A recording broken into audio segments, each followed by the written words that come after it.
2020년 8월 17일 월요일, 오늘은 요한복음 20장입니다. 26절부터 29절까지 말씀. 여드레를 지나서 제자들이 다시 집 안에 있을 때 도마도 함께 있고 문들이 닫혔는데 예수께서 오사 가운데 서서 이르시되 너희에게 평강이 있을지어다 하시고 도마에게 이르시되 내 손가락을 이리 내밀어 내 손을 보고 내 손을 내밀어 내 옆구리에 넣어보라. 그리하여 믿음 없는 자가 되지 말고 믿는 자가 되라. 도마가 대답하여 이르되 나의 주님이시요 나의 하나님이시니이다. 예수께서 이르시되 너는 나를 본고로 믿느냐? 보지 못하고 믿는 자들은 복되도다 하시니라. 아멘. 19장에서 예수님의 십자가 죽으심은 군병들에게 어쩔 수 없이 잡혀서 빌라도에게 어쩔 수 없이 사형 언도를 받아서 어쩔 수 없이 예수님이 십자가를 진 것이 아니라 성부 하나님의 뜻을 정확히 알고 깨달은 예수님이 성경의 말씀을 이루기 위해서 죽으시는 방법까지도 성경을 이루기 위한 예수님의 선택이었다는 것을 확인했었습니다. 저와 여러분의 짧은 인생도 하나님의 뜻과 계획을 이루어드리는 인생이 되어지기를 예수님의 이름으로 축복합니다. 예수님은 금요일 오후 5시쯤에 무덤에 장사되셨는데 오후 6시부터는 유대인들의 안식일이 시작되기 때문에 예수님의 죽음을 확인하자마자 바로 십자가에서 내려 매장 준비를 하고 바로 아리마대 사람 요셉이 준비한 무덤에 놓고 큰 돌을 굴려 봉인하게 됩니다.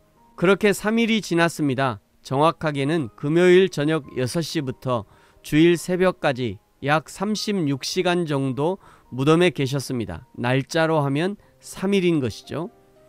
1절에 드디어 안식 후 첫날, 우리로 하면 주일 새벽에 막달라 마리아와 다른 마리아들이 예수님의 무덤을 찾았지만 거기서 예수님의 시체를 보지 못합니다. 이 소식을 들은 베드로와 다른 제자 요한이 달려서 예수님의 무덤에 가지만 요한이 일찍 도착합니다. 먼저 도착한 요한은 무덤 밖에서 들여다보니 거기 세마포만 있었는데 그 다음 2등으로 도착한 베드로는 바로 무덤으로 들어갑니다. 베드로가 확인한 것은 7절에 예수님의 머리를 싼 수건은 따로 놓여 있었다는 것입니다. 요한은 신중한 성격이었고 베드로는 매우 즉흥적이고 급한 성격이었음을 알 수 있는 대목입니다. 예수님의 무덤을 확인한 제자들은 집으로 돌아가고 울고 있던 마리아들에게 예수님이 나타나셔서 곧 너희 아버지, 내 하나님 곧 너희 하나님께 올라간다고 말씀을 전합니다. 19절에 안식 후 첫날 저녁에 예수님이 나타나셔서 너희에게 평강이 있을지어다 축복하셨고 그러나 이때 도마가 그 자리에 없어서 예수님을 만나지 못했습니다.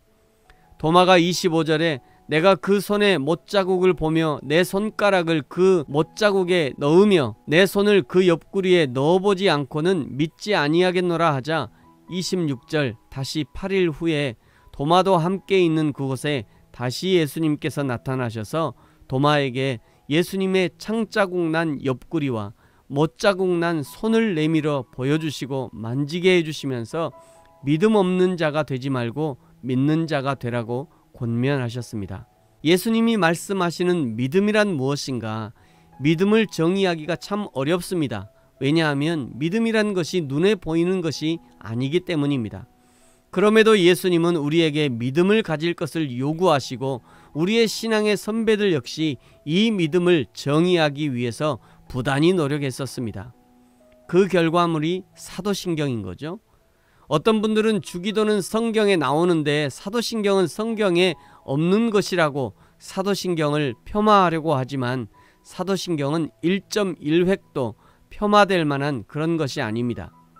사도신경은 내가 믿는 성경의 진리는 이런 것입니다 라고 공개적으로 고백하는 고백인 것이죠.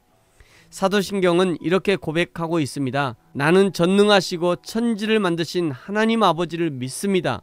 또 그 외아들 예수 그리스도를 믿습니다.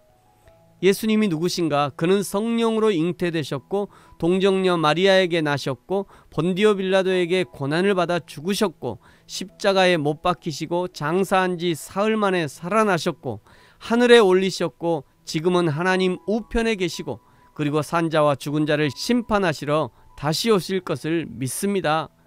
뿐만 아니라 성령을 믿고 교회의 거룩성을 믿고 성도의 교제가 얼마나 중요한지를 믿고 예수 믿는 자들의 죄를 사해 주시는 것을 믿고 성도의 부활을 믿고 그리고 영생을 믿습니다. 그러니까 누군가 당신은 무엇을 믿습니까? 또는 당신의 믿음은 무엇입니까? 라는 질문을 받을 때 우리는 이것을 믿습니다. 나의 믿음은 이런 것입니다. 라고 대답할 수 있는 것이 사도신경인 것입니다. 그냥 사도신경을 예배의 시작과 끝 또는 주문처럼 예배 전에 암송하는 용도로만 사용해서는 안 되는 것입니다. 그런 의미에서 사도신경을 천천히 암송해 보십시오. 한 구절 한 구절을 암송하고 되새겨보고 한 구절 한 구절이 믿음으로 아멘 되어질 때 우리의 신앙은 더욱 굳건해질 것입니다. 예수님의 죽으심과 부활은 세상 그 누구도 부인할 수 없는 역사적인 사실입니다. 이 예수님의 부활을 날마다 확실하게 믿음으로 참으로 복된 자의 삶을 사는 저와 여러분이 되어지기를 예수님의 이름으로 축복합니다. 아멘.